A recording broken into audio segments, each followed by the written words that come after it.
আমি এখন আছি ইজিপ্ট ন্যাশনাল মিউজিয়ামে। এই পাথরগুলো যেগুলো দেখতে পারতেছেন সেগুলো হচ্ছে আপনার 2 মিলিয়ন ইয়ার্স এগো, অর্থাৎ 20 লক্ষ বছর আগের পাথর। পৃথিবীর বিভিন্ন প্রান্ত থেকে এই পাথরগুলো কালেকশন করে ওনারা এখানে রেখেছেন এবং আলহামদুলিল্লাহ সৌভাগ্য হয়েছে এই পাথরগুলো দেখার।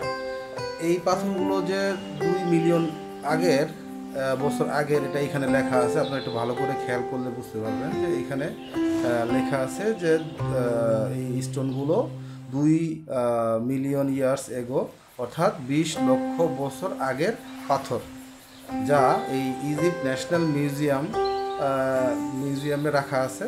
এবং এই যে কঙ্কালটা দেখতে পারতেছেন, এটাও কিন্তু মোটামুটি 35,000 বছর আগের একটা কঙ্কাল, যা আমি বিগত একটি ভিডিওর মাধ্যমে আপনাদেরকে দেখিয়েছি। তো এখন দেখাচ্ছি যে পাথরগুলো আসলে কত সুন্দর করে ওনারা ডেকোরেশন করে রেখে দিয়েছেন এবং যত্ন করে রেখেছেন। এটা কিন্তু গ্লাসের ভিতরে প্রোটেকশন করা। তো ধন্যবাদ সবাইকে দেখার জন্য। আসসালামু আলাইকুম।